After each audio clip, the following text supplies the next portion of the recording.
Good evening. Welcome to the third Engelsberg lecture.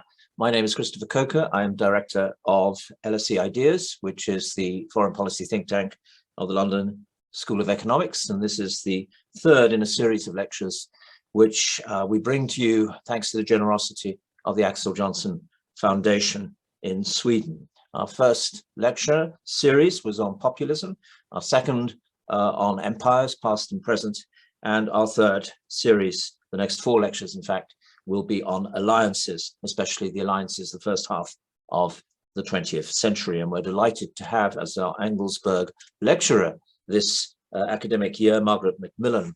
I think she needs no introduction. Her books are international bestsellers. I just mentioned a few. Peacemakers, a book on the Versailles Conference, a very challenging book called The Uses and Abuses of History, and most recently a very well-received book, War, How History Has Shaped Us. She was a Reith Lecturer in 2018, and she is a prize winner. Prizes include the Duff Cooper and Samuel Johnson Awards. She's an honorary fellow of Lady Margaret Hall in Oxford. And her lecture today is entitled Alliances and War from the Delian League to the First World War. Just to establish some ground rules for those who are Twitter users, the hashtag today is LSE Engelsberg. This lecture will be recorded and will be available as a podcast in due course. And there will be, of course, a question and answer session at the end of Margaret's lecture. Will you please post up your questions as soon as they occur to you so that I can actually see them in the Q&A box. But as they say, without further ado, Margaret, over to you. Well, thank you very much indeed, Chris, and thanks to all of you who've given up an evening to sign on for this. I would so much rather be at the LSE talking to people in a room, but we do what we do, and Zoom, thank goodness, has stepped in. And I'm really honored and pleased to be the Engelsberg Chair in History and International Relations this year, and I want to thank the LSE Ideas and the Axel Johnson Foundation for making it possible. I was so pleased both to be invited and when I saw the title of the chair, because I think too often history and the study of international relations go along separate paths. And I think it's very important that they work together and inform each other. I think history can illuminate and help inform choices that policymakers and others have to make in the present. And so much, as we know, of international relations theory is based on historical case studies. And so I think anything that can be done to bring these two disciplines together, I think is very, very important. I chose the subject of alliances because it's partly something I think that is on our minds at the moment, as some of the alliances that survived the Second World War and survived the Cold War seem to be in disarray. And we are dealing, I think, with a world which is increasingly uncertain. And so the question of what do alliances do? Do we need them? Should we have them? Is particularly important at the moment. There are, I think, two main views on the value of alliances. One is alliances are basically a good thing. They can be a deterrent to aggression in peacetime. They can bring together nations to work for a common cause and can help to maintain the peace. In war, a good alliance can also help to pool the resources of different powers and ensure, or at least help to bring about victory.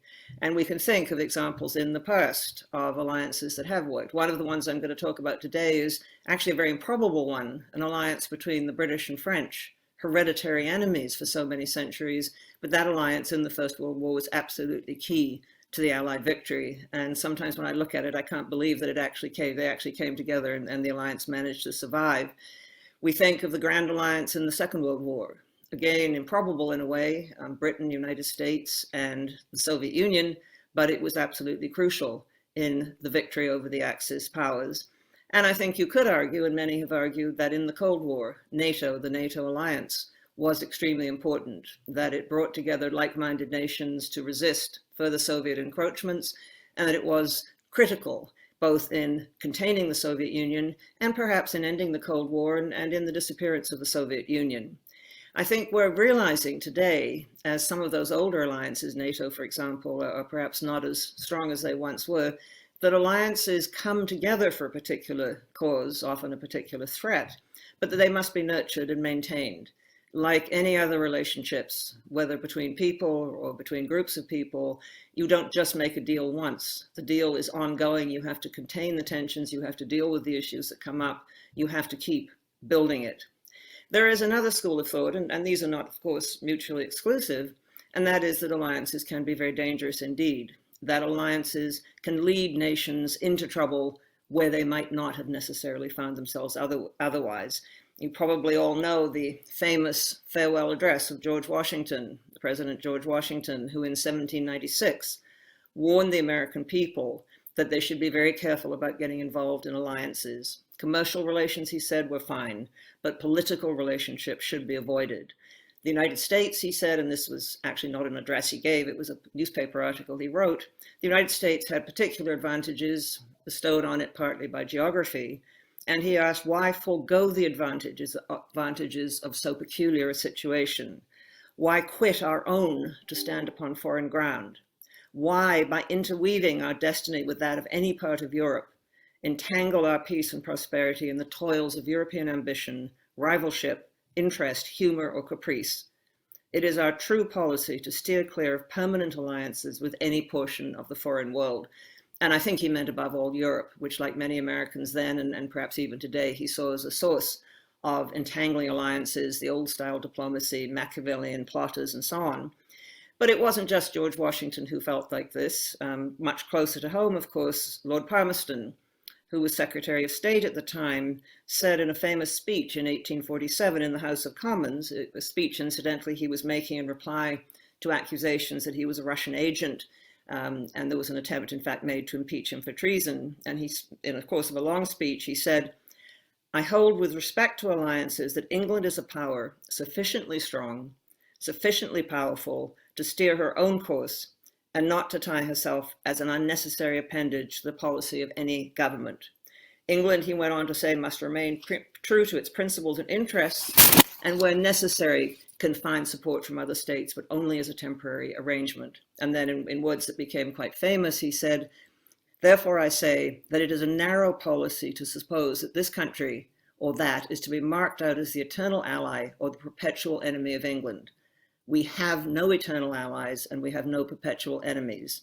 Our interests are eternal and perpetual, and those interests it is our duty to follow."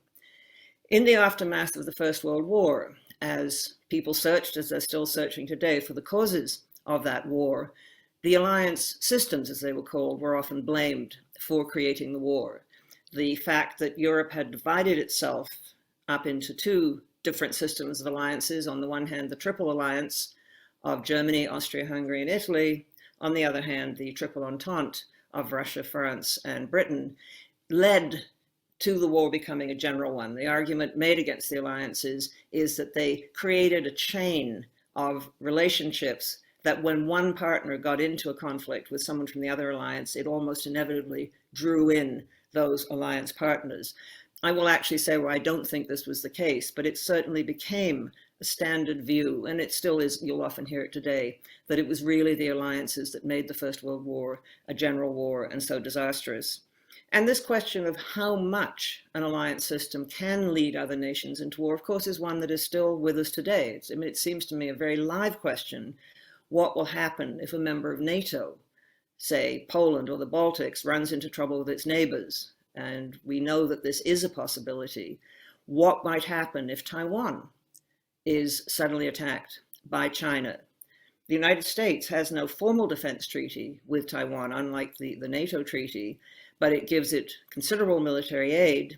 And just last month, President Biden, when he was asked in a CNN town hall about what the United States would do if China were to attack Taiwan, said, "I don't want a Cold War with China. I just want to make China understand that we are not going to step back. We are not going to change any of our views." And when he was asked directly, would the United States be prepared to come to the defense of Taiwan, he said yes. And so you can understand why people see alliances both in positive and negative terms. So what I want to do in this lecture and in the ones that will follow is look at alliances, particularly with relevance to war, ask that question, do they prevent wars or help to create them? Ask why alliances come into existence, and then ask what makes them effective or not in war and in the peace that follows on wars. Those who have been part of alliances often have a rather low opinion of them. In the First World War, the French general who commanded Allied forces at Salonika said to Clemenceau, the French Prime Minister, "Since I have seen alliances at work, I have lost something of my admiration for Napoleon." And what he meant was that Napoleon always fought coalitions and always won. General Eisenhower, who was masterly in trying to keep the Allies together as the Supreme Allied Commander, wrote in 1948 of the ineptitude of coalitions in waging war. And he had seen it, of course, firsthand. And he went on to say something very much like that French general. Even Napoleon's reputation as a military leader suffered when students in staff colleges came to realize that he always fought against coalitions and therefore against divided councils and diverse political, economic, and military interests. And perhaps we should leave the final word on the problems of alliances to Winston Churchill, who said in April 1945, "There is only one thing worse than fighting with allies, and that is fighting without them." And so alliances are not easy, as we know, even in our own experiences. Now, there are two different definitions at work in alliances, and I'm going to use the broader one. There is a narrower one. And the narrow definition of an alliance, which is often favored by political scientists, is that it is based on a treaty. An alliance is something that has a formal treaty that binds two or more independent states to come to each other's aid with armed forces under certain circumstances. So in that narrow definition, an alliance is something that promises the use of force in particular circumstances. In other words, almost inevitably will be triggered by an act of war. That alliance will combine the power of states against a common enemy or threat. NATO's Article 5, I think, is an expression of that kind of alliance, where it says an attack on one is an attack on all. But I think I prefer a slightly broader definition because we know that alliances can contain many different elements and that they're not dependent just on a formal written document. What alliances tend to depend on is cooperation, a history of working together, the development of trust, and development of an understanding of each other. And so I would use a broader definition. There may be a military alliance in a military treaty in an alliance, but an alliance is often more like an agreement that we will work together for the time being because we share common goals, at least certain common goals. And so in the sorts of alliances I want to look at, I want to take into account that broader definition, the alliance which doesn't necessarily have to be written down, but involves certain understandings which often evolve over time. And I think if you look at the broader definition of alliances, you could also argue, and I will argue, that they're not just about defense. They're not just about military action, that they can, in fact, involve other things. They can involve, for example, working together for common goals. And so after the Napoleonic Wars, the Concert of Europe, which had been so successful as the Grand Alliance in defeating Napoleon, remained together to try and create a more stable Europe, which would not suffer a repetition of the Napoleonic Wars. And even the NATO treaty, which did set up a military alliance, has as its Article 2, this is something that Canadians know because we insisted on putting it in, Article 2 was to develop peaceful and friendly international relations. And so I think alliances in the broader sense can have longer term goals, broader goals than simply military ones. And I think there's another element of alliances which we need to take into account, and that sometimes is an alliance can be about managing your own alliance partners, that you sometimes join an alliance because you think it's better to be on the inside, dealing with a country that is potentially disruptive or might get itself into trouble or might get you into trouble, better to be somehow connected to them. When Bismarck made the dual alliance of 1879 with Austria-Hungary, it was partly to prevent war between Austria-Hungary and Russia. He was worried that Austria-Hungary was confronting Russia in the Balkans and along their common borders, and what the last thing he wanted was a war between those two great powers. And so an alliance can also act as a way of constraining alliance partners. I think you can argue that at the time of Suez, the United States, which was in an alliance with Britain, used its power to prevent the British from doing what they were doing in Suez, and actually used their considerable power to keep the British from making more enemies in the Middle East. Well, there are a number of reasons why alliances come into existence, and generally shared interest can matter, but generally there is an element of threat. We can see alliances perhaps developing out of pandemics, although the recent pandemic has not perhaps been that successful. We have to hope that one day there will be the development of more sustained and serious and effective alliances against climate change. The threat, I think, is probably an almost essential part of having an alliance. But war, of course, remains perhaps the greatest glue for an alliance. And we see time and again that countries will come together in a war because they feel they have no choice. But when it begins to appear that the war is ending, when the prospect of peace and victory seem to come, then you will often find the alliance beginning to splinter as different interests which have been submerged in the common endeavor will now come to the surface again. We saw it at the end of the First World War as national interests reasserted themselves, and we saw it again, of course, at the end of the Second World War.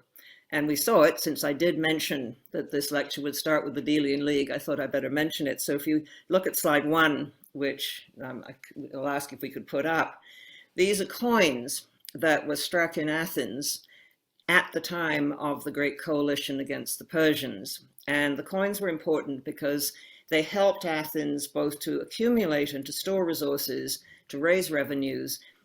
And these revenues were going to be used by Athens, and Athens was also going to raise revenues from its partners in the Confederation against the Persians, was going to use them to create the forces, particularly the triremes, the warships, that were going to be key in the battles against the Persians and in expelling the Persians from Europe. And so the Delian League, which was formed in 478 after considerable struggle against the Persians already, was going to be one of those examples of an alliance which comes together in the face of a common threat, in which the members of the alliance pool their resources. Very much like other alliances, as the enemy was defeated, the alliance began to fall to pieces, and the tensions which had always been there between Athens and a number of the other Greek partners, in particular Sparta, of course, were going to explode into the Peloponnesian War in 431. So that alliances will come together, and as they seem to have done throughout history, but they will not always survive the achievement of whatever it is they came together for. Sometimes alliances are purely opportunistic. People make them simply because it seems like the thing to do at the time, or because they feel they have little choice. So if we could see slide 2, that was this second kind of rather more opportunist alliance. This is Napoleon's alliance, meeting with Alexander I, the Tsar of Russia, and Friedrich Wilhelm I of Prussia at Tilsit in 1807, and they met, as you probably know, on a raft in the middle of a river, so they would not meet on anyone's territory. And Alexander I, who was an intensely emotional and impressionable young man, was, like a lot of young men in Europe at the time, enormously admiring of Napoleon, even though Napoleon had caused all sorts of trouble for Russia, and was prepared to work with him, at least for the time being. Frederick Wilhelm was simply trying to keep his throne and keep further depredations of the French, keep from losing even more territory. But this was very much an alliance that was imposed on both Alexander I and Friedrich Wilhelm. And Napoleon had no intention of treating them as equals. And in the long run, in fact, in the short run, the alliance wasn't going to last for very long at all. By 1812, Prussia was already leaving, and Russia had been invaded by Napoleon. So this was an alliance that was made very much under pressure and was not, in fact, going to last very long. The three partners in the alliance did not really have sufficient interests in common, did not have sufficient values in common, and the two members, Russia and Prussia, were not prepared to accept Napoleon's control for any length of time. Bismarck always said, rather cynically, the great German chancellor, Bismarck always said rather cynically that every alliance must have one horse and one rider. And he certainly made sure that was the case when he formed the alliance with Austria. It was quite clear that Germany was to be the rider and Austria was to be the horse. But in the case of that alliance, both countries had enough long-term interest that they were prepared to maintain it up to and during the First World War. Now, there are a number of features that, of course, are different about every alliance, different times, different values, different histories. But I think we can also find commonalities if we look at alliances throughout history. One thing I think we always have to remember about alliances is they are dynamic. You don't just sign an agreement and that's that. It's not like buying a house. You don't sign the deal, you don't get the house. An alliance is much more like a relationship that keeps on evolving and developing, and it will change with shifts in domestic situations, changes perhaps in government. It will change with shifts in power. In the Second World War, we can see very clearly that Britain and the British Empire began to take second place behind the United States. The growing power of the United States, once it entered the war, meant that Britain was no longer the dominant partner in fighting the Axis powers. So a very, very significant shift took place in the Second World War as British power simply became, it was still considerable, but it simply could not match up to American power. And alliances also changed depending on shifts in external circumstances. One of the things that alliance partners often worry about is that the enemy will try and do a deal with one of them and therefore break up the alliances, and then this can sometimes happen. What I think is also, as I said earlier, very important in alliances is the maintenance. And diplomacy, I think, is a key part of it. An alliance is, again, not just a document. An alliance is a process, it's a relationship, it's an understanding. It has to be built, and trust has to be maintained. I think we can see examples of where countries develop mistrust for each other and are no longer prepared to work with each other. Memory, I think, can be very important in either fostering or undermining an alliance. Napoleon managed to survive 5 out of 6 coalitions against him because so many of those opposing him did not trust each other. They feared that what was going to happen, that Napoleon would pick them off one by one, and often indeed, this is what Napoleon did. In the Second World War, Stalin frequently, the leader of the Soviet Union, frequently expressed his fears that his partners, the United States and Britain, would make a separate peace with Germany. In fact, the only person who did apparently even contemplate making a separate peace was in fact Stalin himself. But these sorts of suspicions are often there in alliances. Transition, moving, as alliances move from peace, they're formed in peace often with the prospect of war in the offing, but as they move from peace into war, then indeed you get further problems. War brings fresh problems, fresh tensions. It, of course, sharpens the perception of the enemy, but it also brings differences of opinion on how to fight that enemy, on the war aims, and then, of course, the aims for the peace. How do you develop a strategy among a number of different people with different interests and different ways of doing things? How do you develop a strategy to try and win a war? I mean, one of the problems that the Allies had in the 6th coalition, the one that finally defeated Napoleon, was that there were profound disagreements among the different generals and the different military about the best ways to fight Napoleon. And this can be very difficult indeed. Indeed, sometimes there can be what seem like absurd technical difficulties that make translating strategy into operational efficiency difficult. I came across an example of this the other day, which I found extraordinary, but of course makes sense. One of the tactics in the First World War that the British and the French eventually developed, and it was a painful process, but they eventually developed a tactic of supporting an attack with an artillery barrage.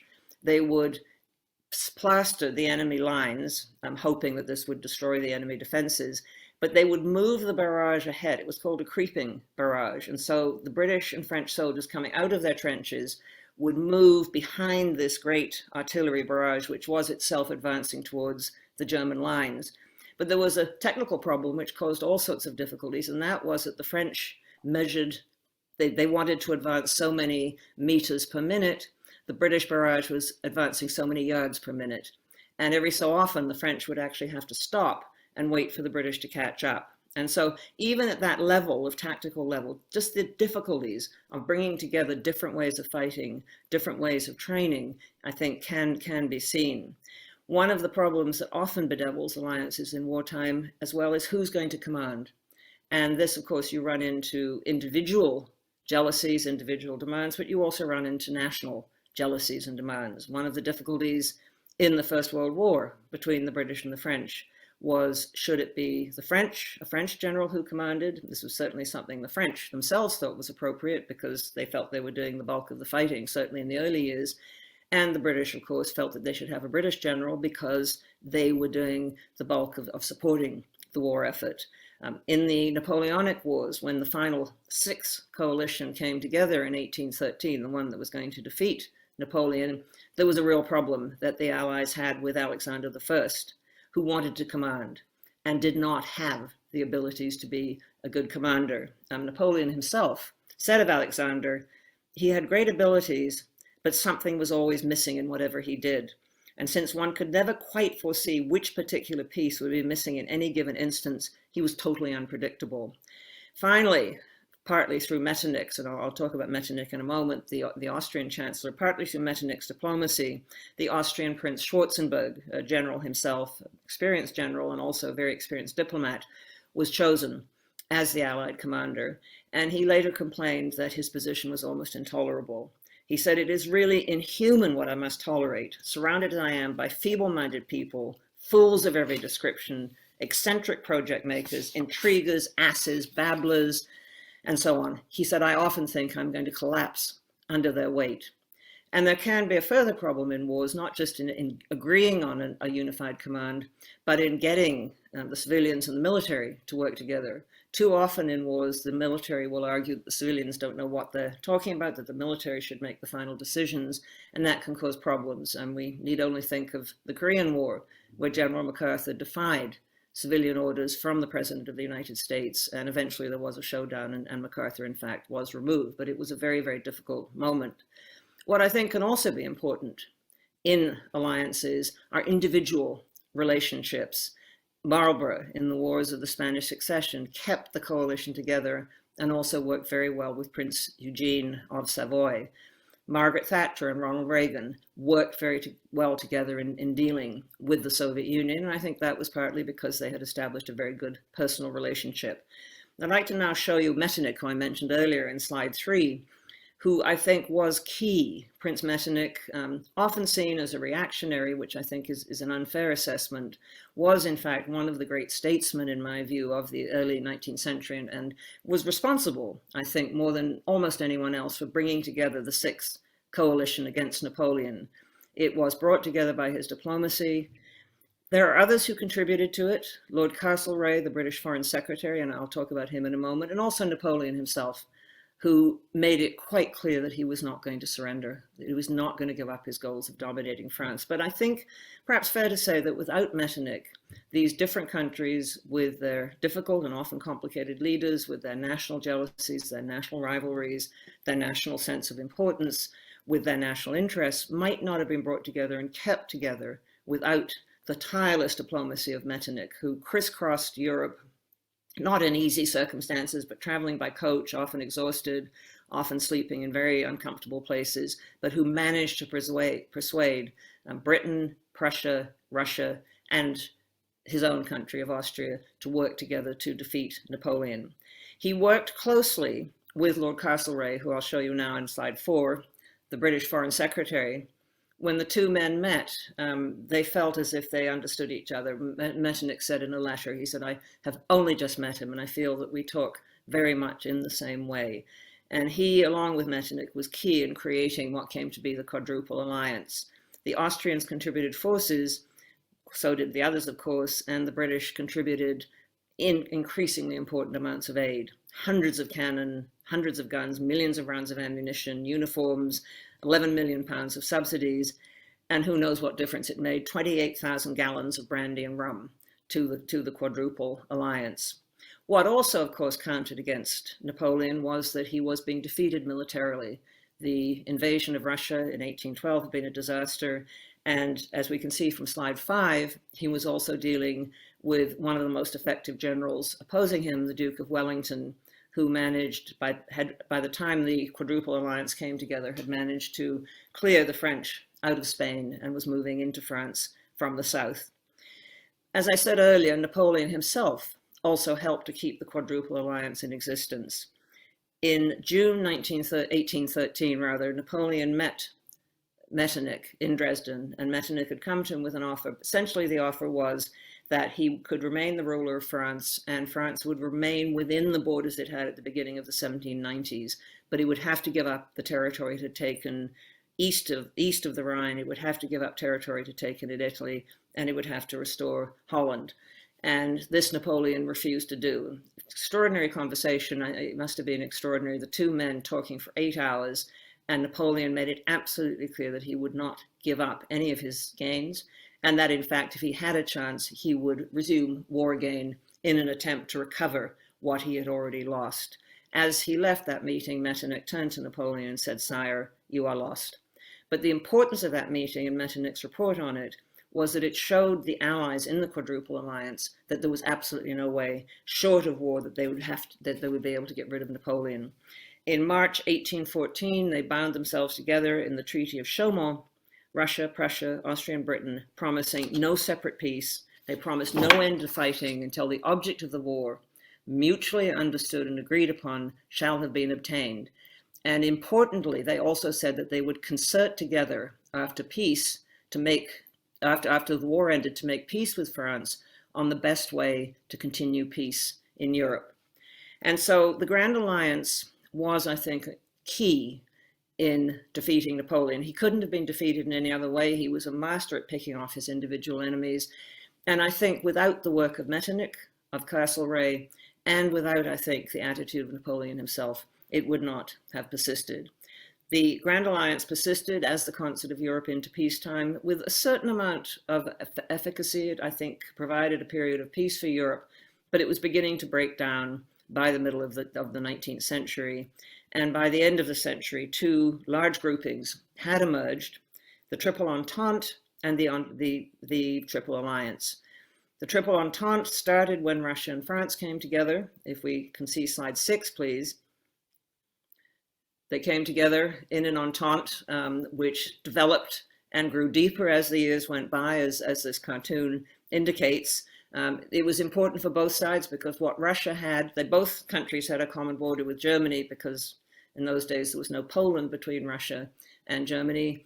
What the Russians had was manpower, and what the French had was money and technology.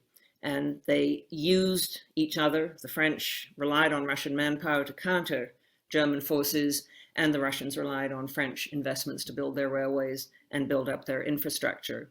So the Entente, the Triple Entente started with the French-Russian friendship, and then gradually Britain was drawn into it. And this was one of the most improbable diplomatic revolutions of the period before the First World War, because Britain had been at odds with both France and Russia.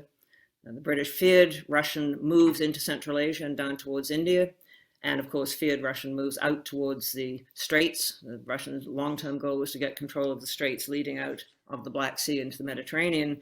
And the British and the French had been at odds, of course, for centuries. They had fought around the world in the 7 Years' War. They had fought on each other's soil. They had very nearly come to war in 1898 over Fashoda, a small village where both claimed territory. And so it was, I think, a diplomatic revolution. And what helped to bring it about was that the British were becoming increasingly concerned about the development of a navy by Germany and the threat of a German navy to the British Navy. British naval power was absolutely essential from British point of view to maintain its empire and to maintain its dominance of world trade. And so after very difficult negotiations, the French and the British came to an understanding. There was never an alliance, but the Entente Cordiale, if I could see slide 7, please, where the British and the French came together, as this cartoon shows, to sort out some of their outstanding colonial issues and to work together in no formal way at all, but to work together with each other to counter the German threat. And the British then, 3 years later, under a certain amount of urging from the French, made a similar entente with Russia. If I could see slide 8. This is an agreement. One of the areas they were both eyeing with greed was Persia, and it was threatening to worsen relations between them.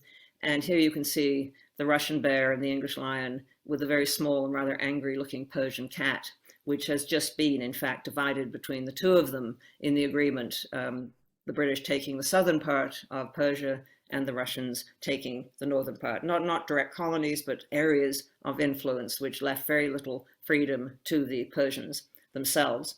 And so you get the formation by 1914 of this triple entente, triple understanding, but there was only one firm alliance in it, and that was the one between Russia and Britain. You had a similar set of relationships on the other side in the Triple Alliance, Germany and Austria-Hungary first, and then later Italy was added in. And further later still, when the First World War started, the Ottoman Empire. In fact, as slide 9 will show, that alliance was very much more one that was dominated by Germany. And this is a wartime cartoon, but it gives you an idea of the key German figure dragging along the rather wounded Turkey and the rather wounded Austria. And it really reflects the reality of that alliance as it developed in the world.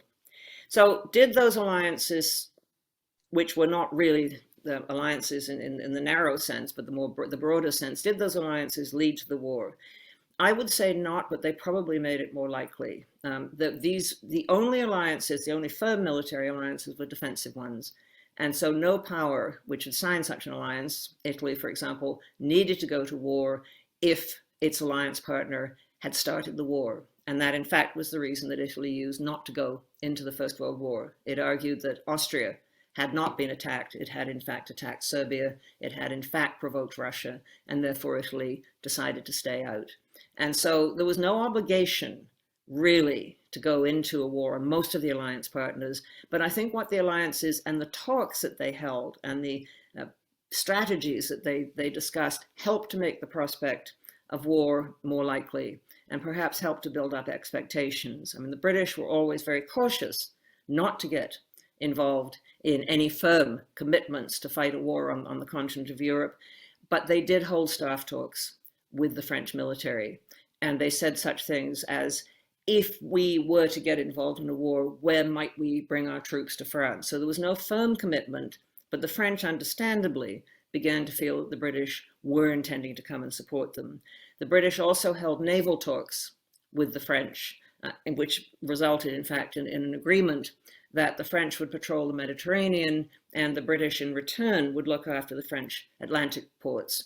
And so, although the British made no formal commitment, as they pointed out in 1914 to France, they did make a sort of moral commitment, and that is certainly what Sir Edward Grey, the British Foreign Secretary, thought. Before the war, the alliances could well have changed. It was becoming quite clear that Italy was more and more reluctant to fight on the side, particularly of Austria, which it regarded with some reason as its hereditary enemy. And it was also becoming clear that British and Russian relations were worsening again. And so it is quite possible, if the crisis of 1914 hadn't happened with the assassination of the Archduke at Sarajevo, those two alliance systems might have looked very different by 1915. There was always a possibility that Russia and Austria-Hungary would mend fences, always a possibility that the British and the Russians would not renew their entente of 1907. In fact, the Foreign Office was deeply concerned about it. What is extraordinary, I think, in the preparations for the First World War, that even those countries which had tight defensive alliances did not always spell out what they were going to do.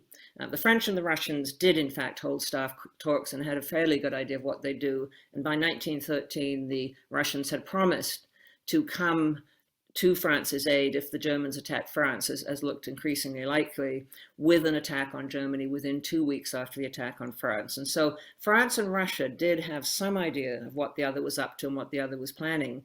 The ones that I find absolutely extraordinary, who seem not to have communicated at all, or hardly at all, were the Germans and the Austrians, who you would have thought, given the long-standing alliance they had, would have consulted frequently.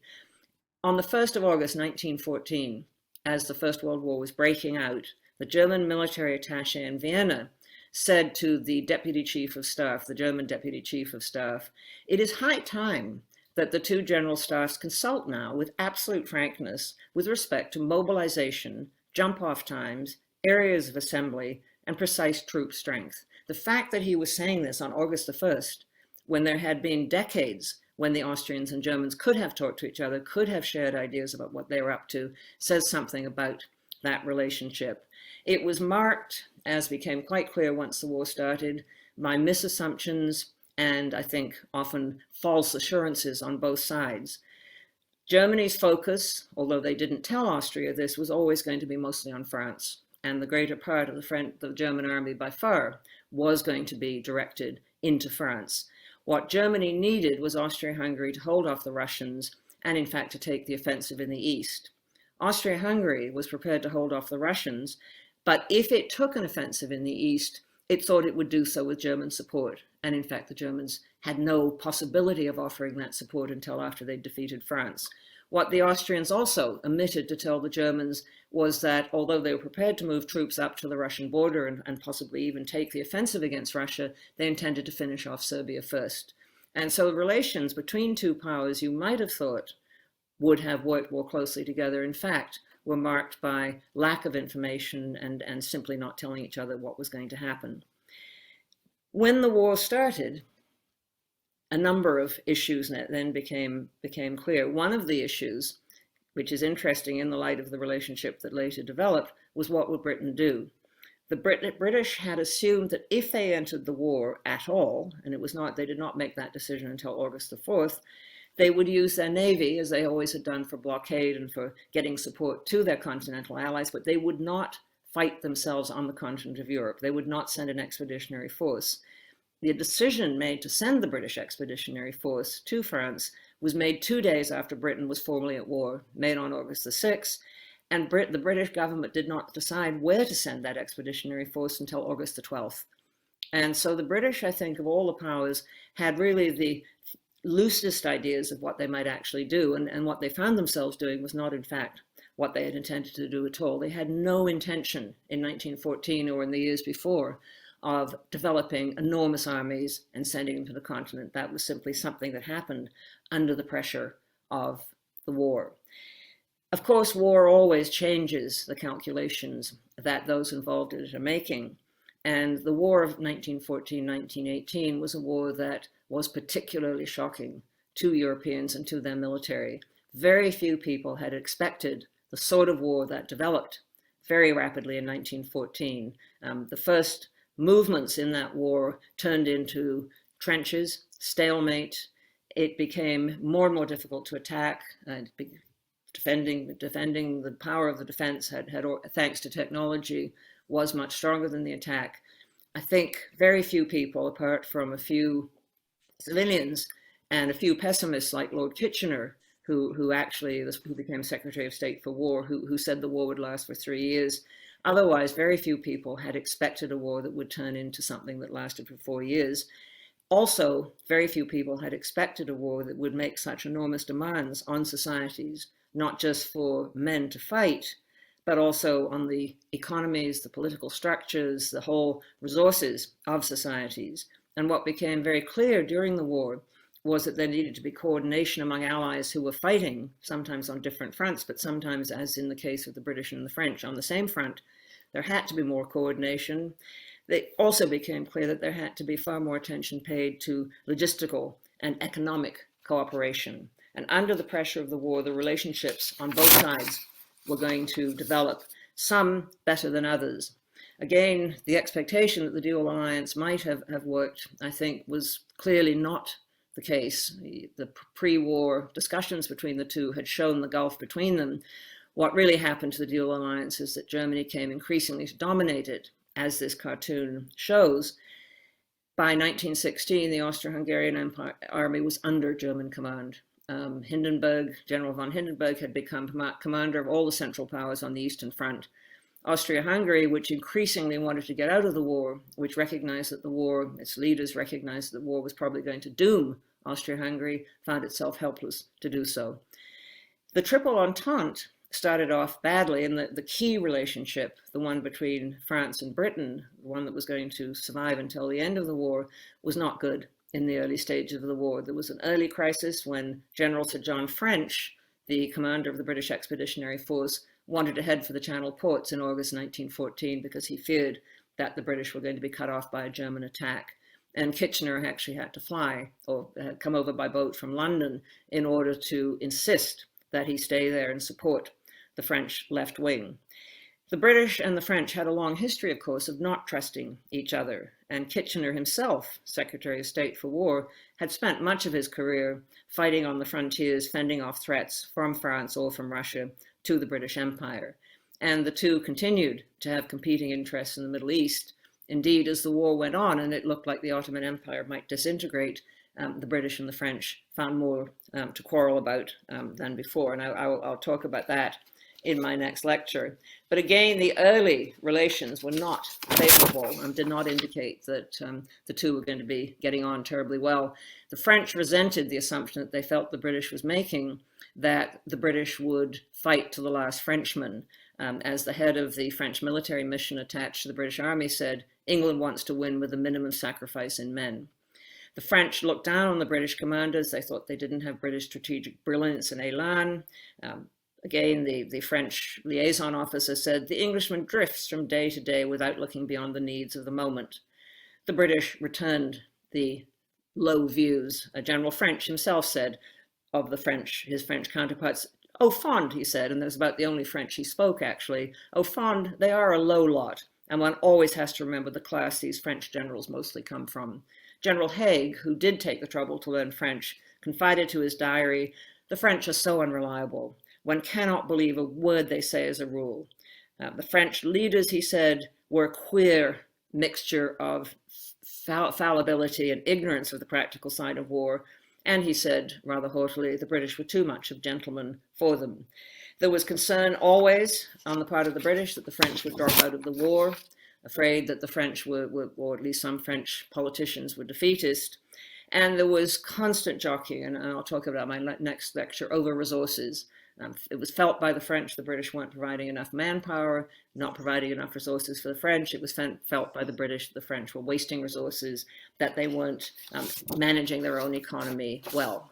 The relationship, amazingly, between the British and French survived. It was a painful one. It took a great deal of effort on both sides. Fortunately, it survived into 1917, which was going to be the year when real change took place. 1917 brought the American entry into the war, which was going to change the strategic balance in Europe. It also, of course, brought the revolution in Russia and the dropping out of Russia of the war. So I'll look at that next time, the ways in which the alliances worked at the end of the war and the attitudes and policies with which they went into peace. Any war will bring changes in alliances, will bring a rapid evolution of those alliances. The ones that somehow succeed, it often seems improbable. I think looking at alliances at the moment perhaps is a good time, not because we have particularly strong alliances, but because some old alliances are under threats. And we are perhaps realizing, as Russia and Belarus probe around their borders, as the Chinese become increasingly confrontational, we're realizing that cohesion in the face of threats matters, and how alliances are created and maintained is something perhaps that we want to spend more time thinking about. Thank you very much. Thank you very much, Margaret. You've raised some excellent points there, and I do want to pick you up on China at the very end, but I would like to concentrate most of the questions on history.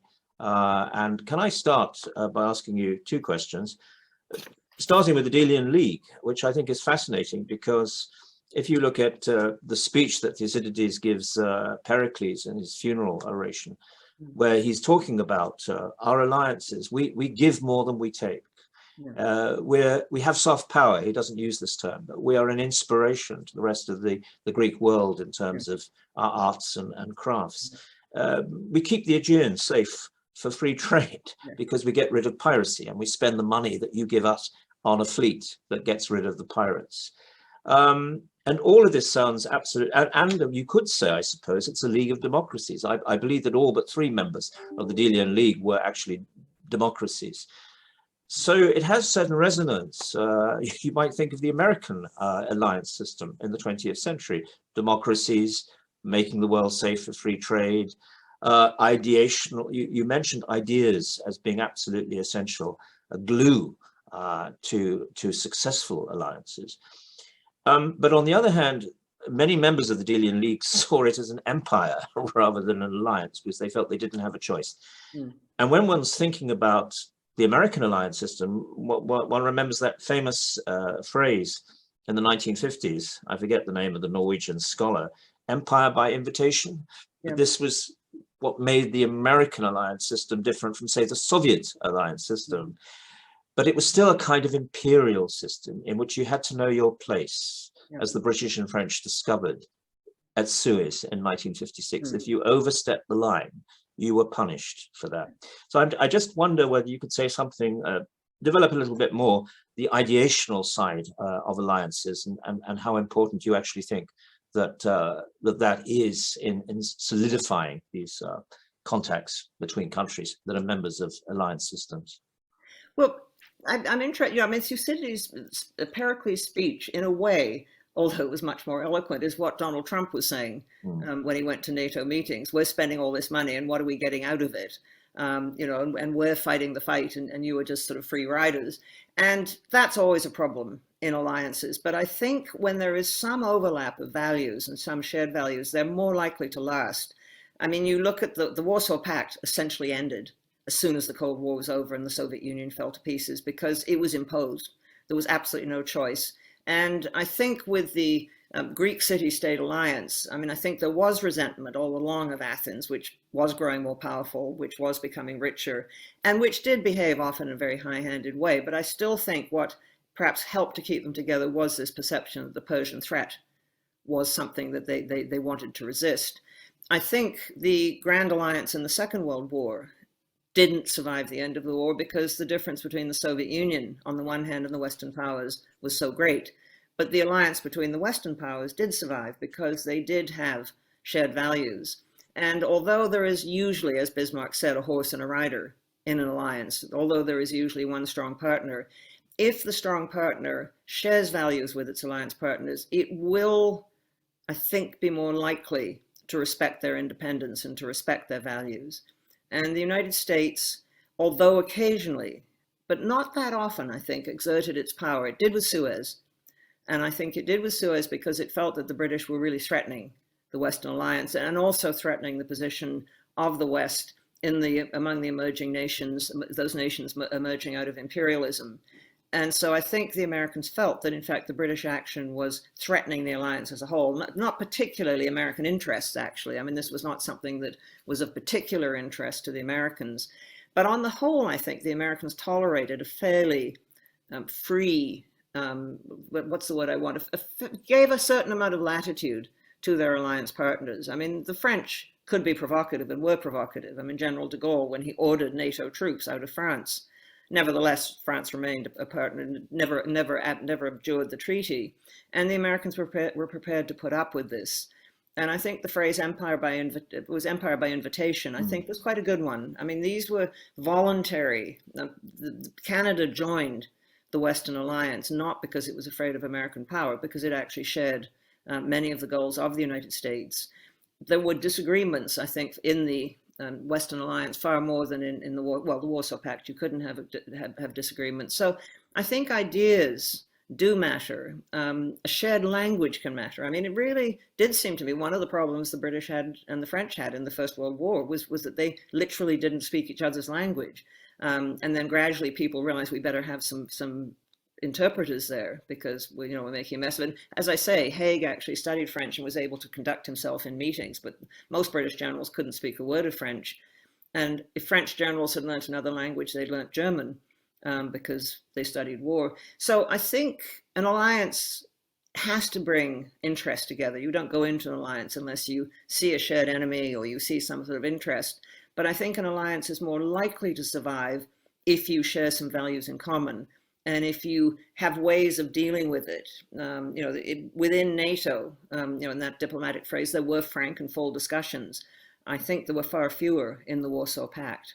And of course, if you're thinking of another Anglo-French alliance or Franco-British alliance during the Crimean War, it didn't help that Lord Raglan always referred to the Russians as the French.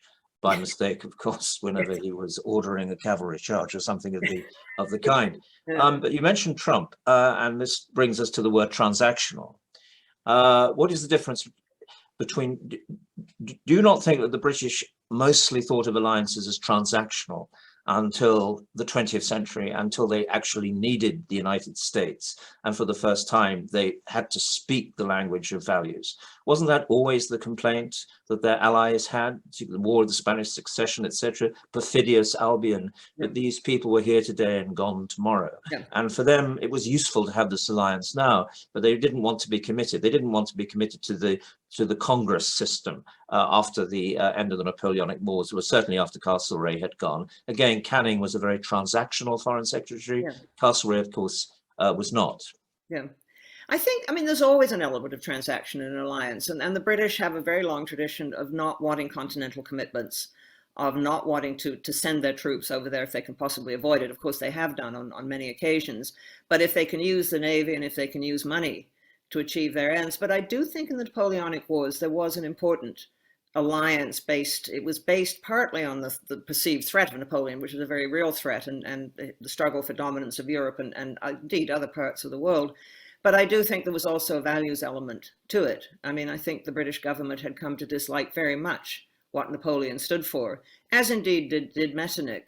And the fact that the British, at least until Castlereagh's death, and sometimes after that, were prepared to involve themselves in dealing with the European powers seems to me to indicate that they did have some stake and had some perception that a stable Europe would be better for everyone, including them. So I mean, how you separate self-interest from interest in values, and often self-interest is cloaked in the language of values. But, you know, the British have certainly always, I think, felt that they have a special relationship with the United States because they share democratic values. And I think that has been important in NATO, I think. You know, the NATO has built itself around nations that are democratic and have a particular view of the world. But no, I think, you know, it's neither one thing nor the other. I think people enter into alliances, they think they'll get something out of it, but they may also have goals for a better sort of world, which they believe their allies might share. But I don't want to anticipate what you're going to say in your next lecture, but what might one not say that one of the reasons Britain and France were a bit closer after 1917 was they both suspected Woodrow Wilson and both disliked Woodrow Wilson. And here you have a man, Woodrow Wilson, who doesn't even call his allies allies. He calls them associates, associated with America's war against Germany, but not necessarily allied to the United States in the sense of having common objectives. Well, the relationship with the United States is an interesting one. And yes, now Woodrow Wilson very clearly said the United States will be an associate power, not an ally. But in both Britain and France, even among the political elites, there were those who shared many of Wilson's ideas and shared his vision of a different way of managing the world. I mean, you know, even Clemenceau, the old cynic, said, he said, I like the League, but I don't believe in it.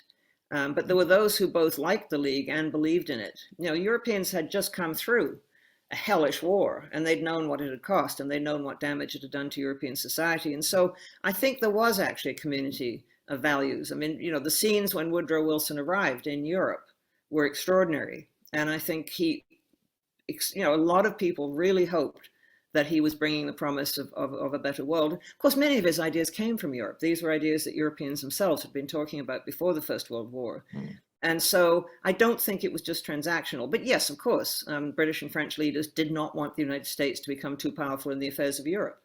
And again, I think, you know, given human affairs, our motives are often mixed. I'm going to open up to the Q&A in just 1 second, but can I ask one last question? Can one be very cynical and just say that the successful alliances are those in which countries choose the right enemies and the right partners? And if you choose the wrong enemies and the wrong partners, which was the story of Germany in the 20th century, your alliances are usually going to be very unhelpful to you.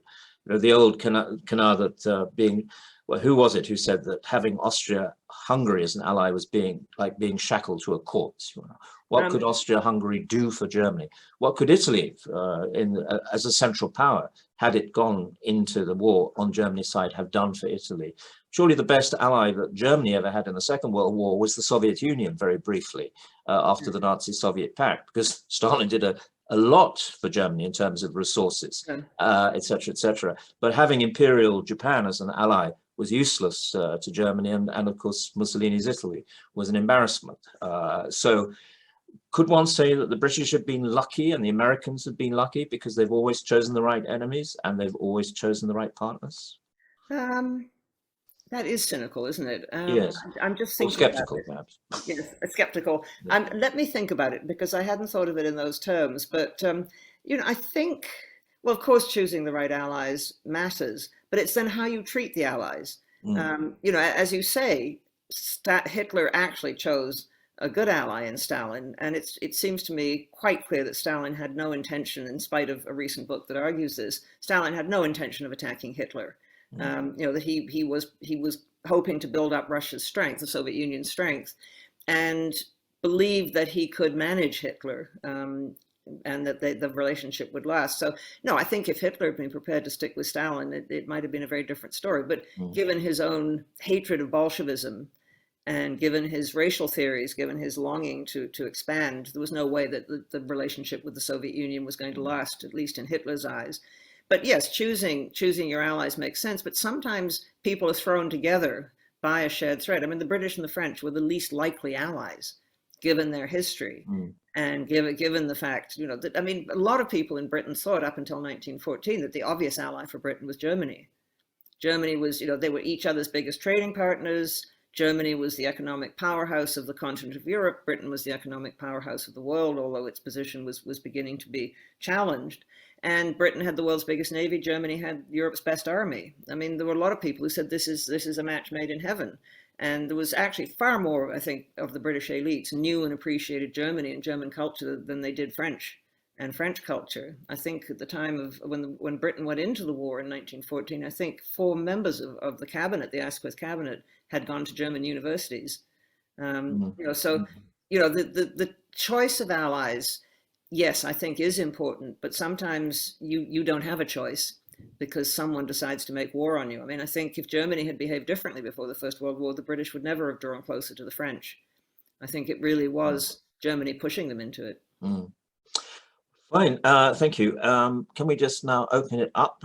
First question is there a distinction that you can make between voluntary alliances, such as NATO, and involuntary alliances, such as the Warsaw Pact, which you have just mentioned a moment ago?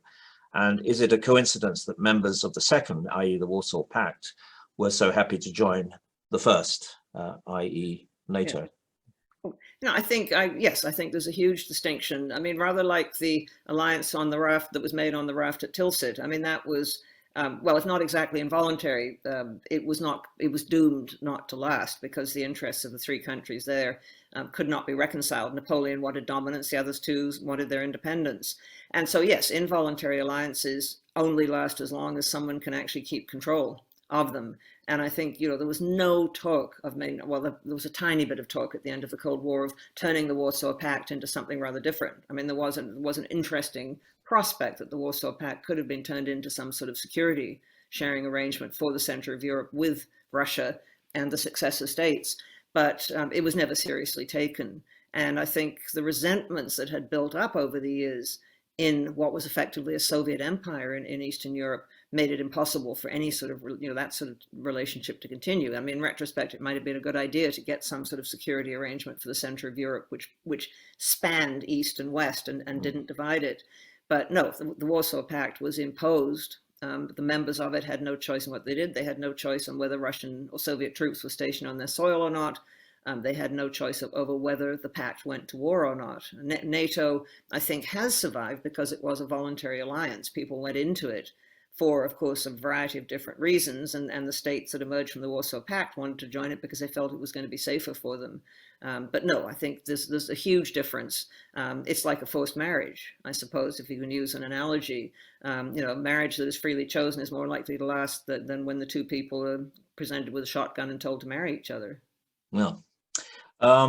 Here's a question about Henry Kissinger's book, A World Restored, and what you have to say about his interpretation of Metternich and the Congress system that survived.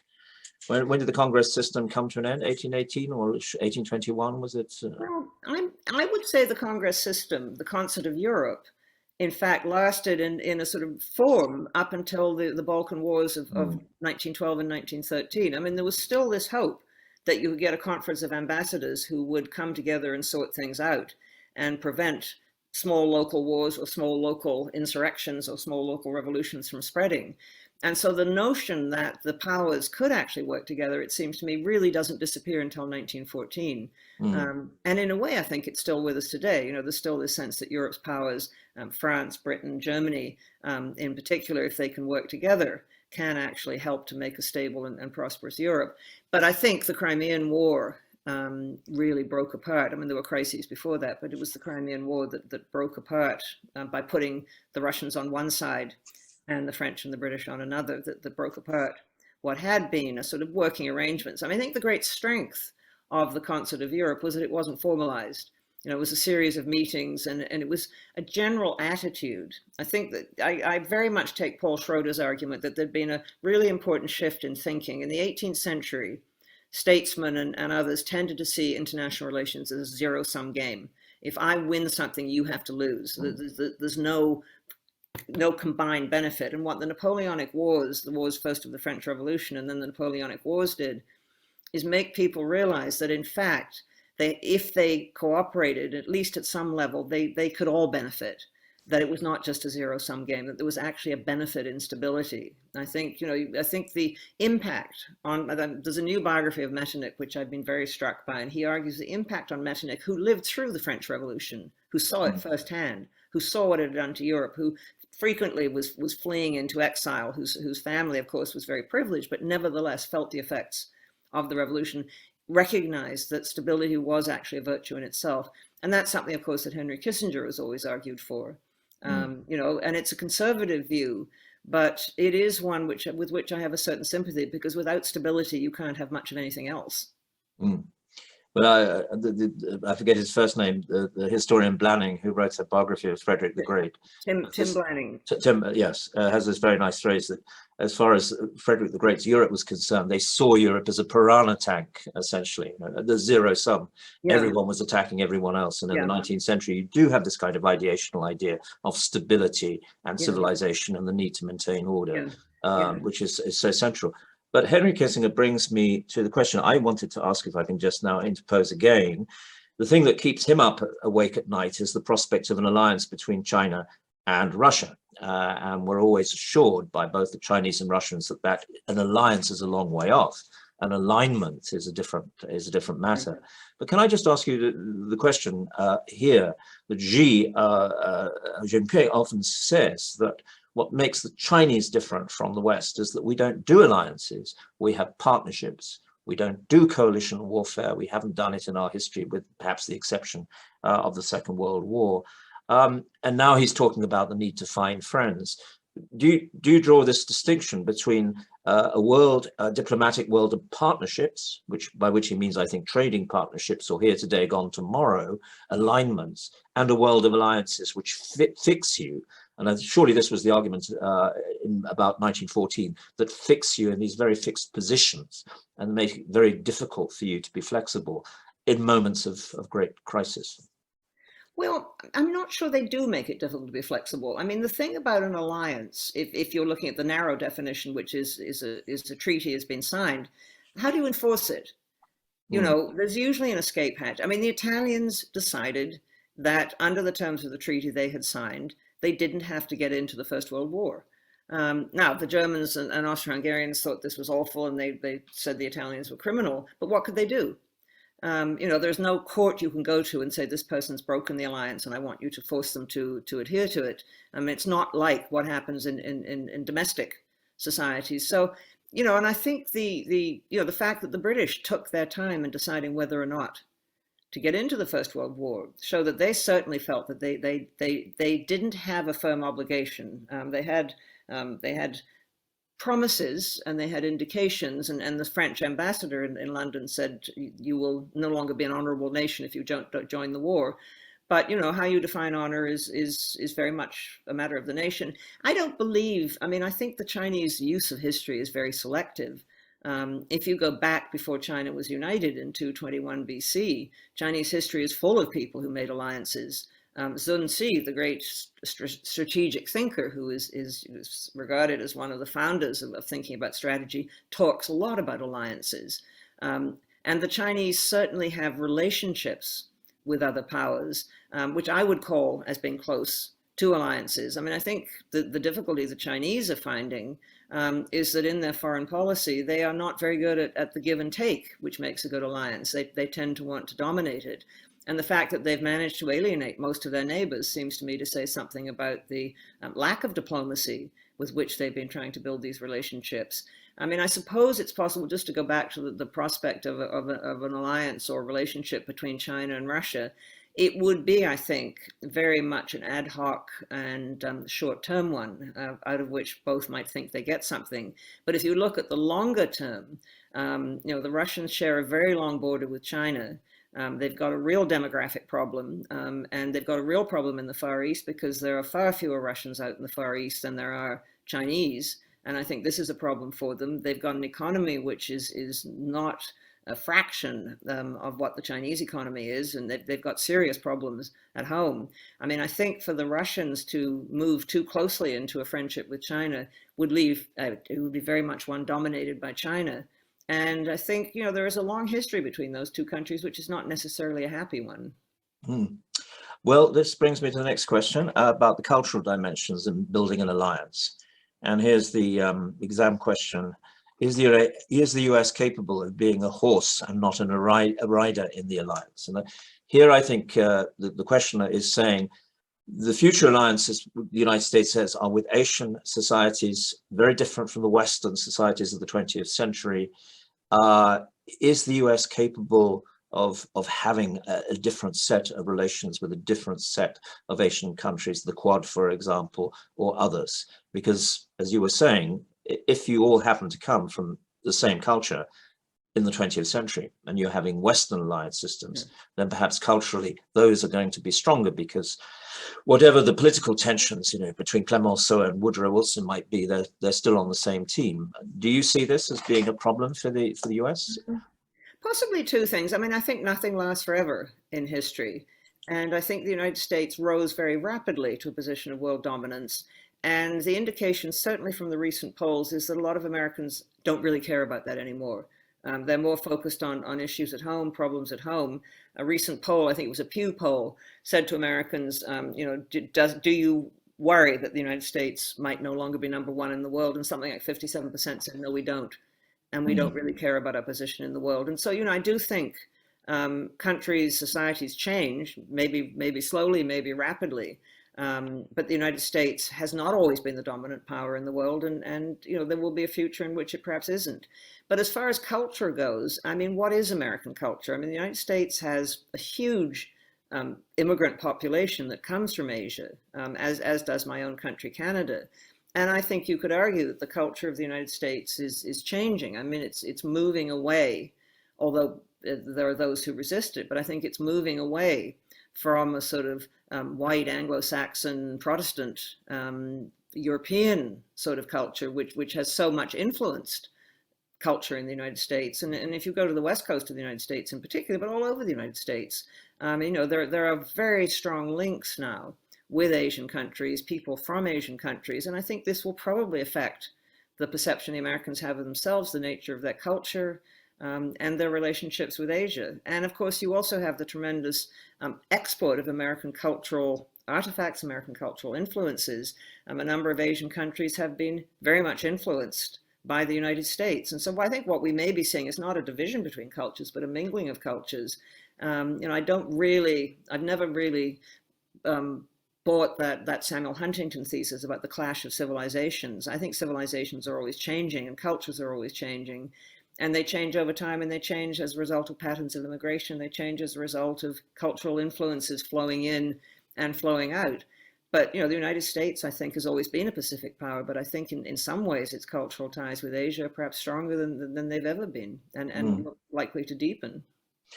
Perhaps I can just ask you to develop a little bit more, because 25 years ago, I went to a conference in Israel, which was entitled, Does the United States Have Allies? And it was quite clear from our hosts that, yes, it only has one ally, and that was clearly Israel. It's a very strange alliance between the United States and Israel from a European perspective. But the first day was the Europeans, and they were all saying, what must we do to keep the United States on side, interested in Europe and standing up against Russia? Yeah. And the Asian countries, and that included the Australians, were saying, what must America do so that we are interested in remaining allies of the United States? That seemed to me to be a very interesting cultural difference between the two.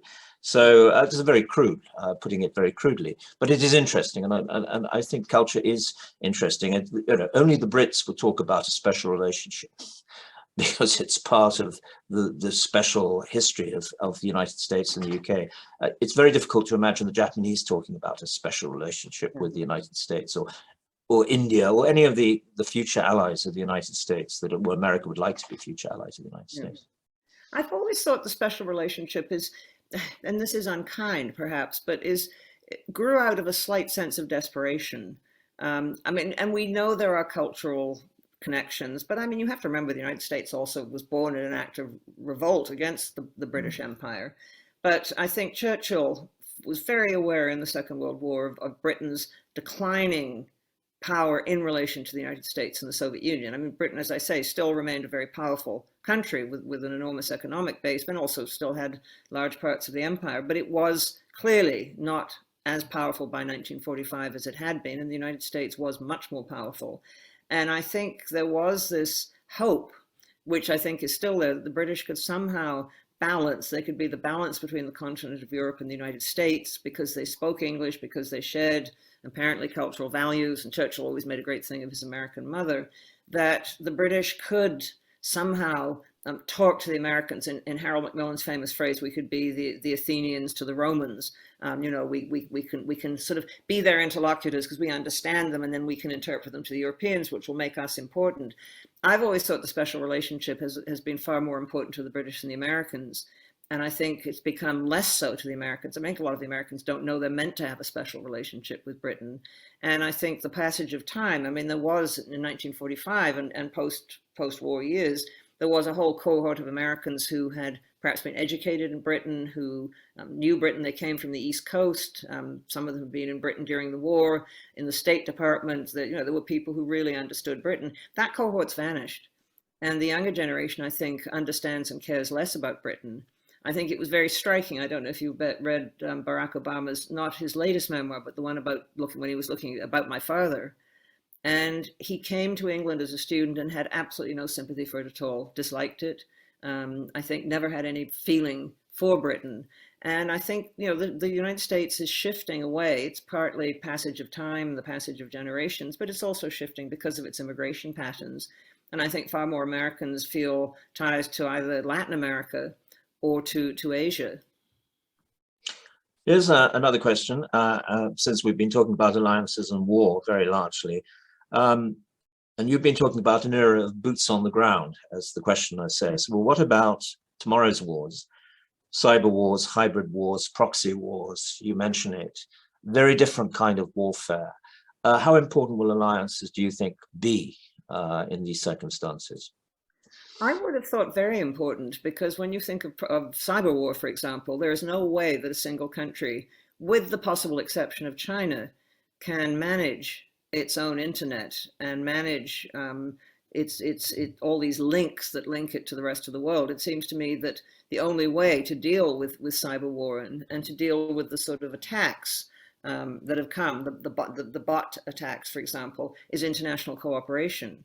That it's beyond the resources of any country to do it on its own. As I say, China is a possible exception, but the penalty that China's paying for that is to close China off and close the Chinese off to exposure to ideas and attitudes, which is, of course, perhaps what they want to do, but may in the long run hurt China.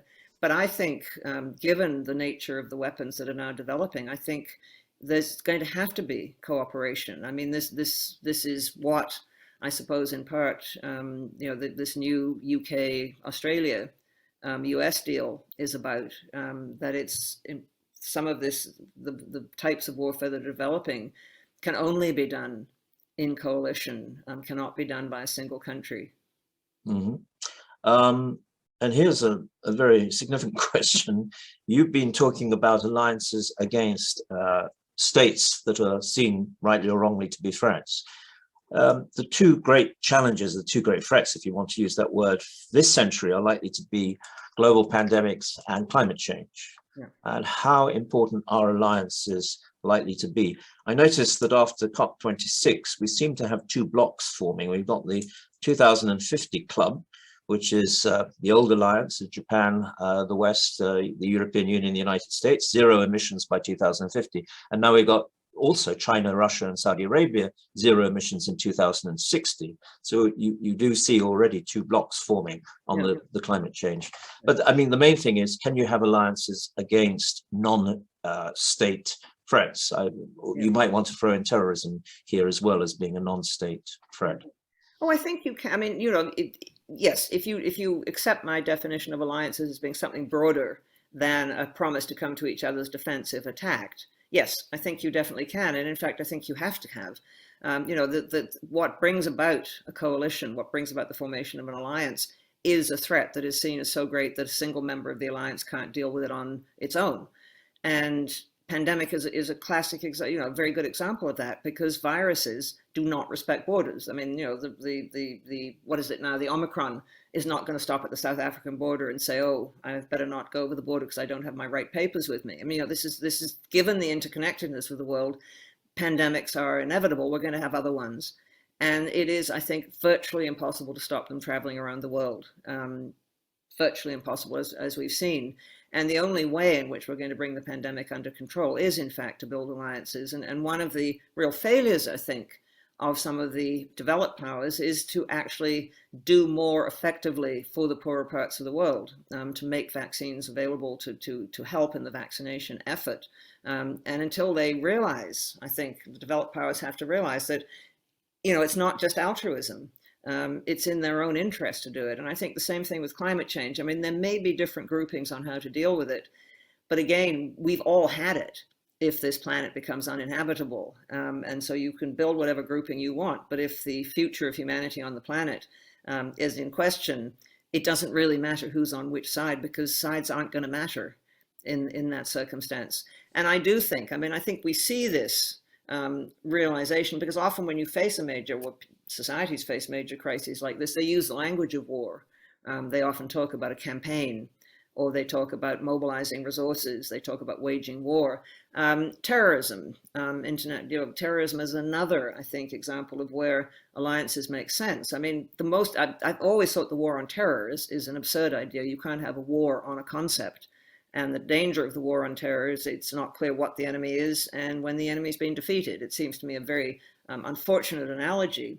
But the most effective means, I think, of dealing with terrorism have been good police work and shared intelligence, and cooperating in that way, and sharing information. I mean, I think this has been extremely important. But yes, I think you can have alliances to carry out things which represent a threat. I mean, there was a sort of alliance that developed in 2008 to deal with the financial crisis. You know, the United States, Britain, a number of countries, Canada, etc., France, Germany came together, you know, suddenly and quickly, because they recognized that if they didn't, things might get even worse. Now, would you see the G7 and the G20 as alliances of a certain kind, or just groupings or alignments? I'd see them more as grouping and alignments. I mean, there is a sort of blurry line, I think, a blurred line between an alliance and a grouping. But an alliance, it seems to me, does actually have a purpose and perhaps a strategy for achieving what it wants. And my own feeling about the G7 and the G20 is that they've become more and more just talking shops. And I'm not sure they serve much purpose anymore. I mean, I think they did when they were first organized, but I think increasingly they've just become photo opportunities. I'm rather cynical about them, actually. And what would you say about Rumsfeld's idea that you shouldn't have alliances? You need coalitions of the willing. In other words, quick fit things, do it yourself. You know, you put them together for a specific purpose. The mission determines the alliance, not the alliance determines the mission. I think this is one of his famous statements. Yeah, or someone said cynically, the coalitions of the billing. Coalitions of the billing, indeed. Yeah, but you know, the trouble with that is you throw people together. If they've had no experience of working together, they're not going to be that effective. You know, one of the things that the British and French had to learn very painfully in the First World War is that they needed to actually share technology, they needed to share tactics, they needed to learn to work together. And there's an element of trust. I mean, I heard, and I may be wrong, but I heard that in the sort of collapse in Afghanistan, when the Western powers were scrambling to get out, there was actually very bad feeling between the Americans and some of the other partners there, that the Americans were not consulting with anyone else. Now, this may or may not be true, but I've heard it from a number of sources. And if you don't work with each other in a crisis, you're not going to be very good at doing it. You know, if you haven't learned each other's ways and ways of doing things and developed a respect for each other and understand you know, how you work with each other, then you're not going to be, you can throw people together, but they're not going to be, you know, all that effective, I think. Well, Margaret, we've only got about 3.5 minutes left. And I just want to, because you've used the word trust so many times, what's the relationship, do you think, today between France and Britain? It's a very, very unhappy moment in the history of both of them when it comes to trust. Seems trust is the key issue. Yeah, well, it really does, and you know, the thing is, it takes a long time to build up trust, and you can undermine it very quickly. I've been longing for a chance to say donnez-moi and break, but you know, it just seems to me that the British are. And the French are not blameless in this, but the British perhaps are unnecessarily antagonizing the French when they're going to have to work with them. I mean, you know, when your nearest neighbor, country you trade with, a company you're in a defense relationship with, a country which you hope will help you to deal with immigration issues, it seems to me weak and self-defeating, I think, to alienate them unnecessarily. And I do think this period, I may be wrong, and I hope I'm wrong, but it seems to me that the sort of rancor and the accusations flying back and forth do not bode well for the future relationship between Britain and France. No. Well, that's a rather sobering note on which perhaps to conclude. I'd like to, before I thank you formally, I'd just like to flag up to everyone that the second lecture in this series is going to be on the 24th of January at 18:30, and it will be about victory and the making of peace, the Allies in the First World War. And I do encourage you to tune in for that. But thank you very much, Margaret, for an absolutely wonderful lecture. We're going to come back to some of these themes, I think, over the next few lectures as well. And thank you for being here with us today. Really appreciate it. Yeah. Thank you very much. I enjoyed it.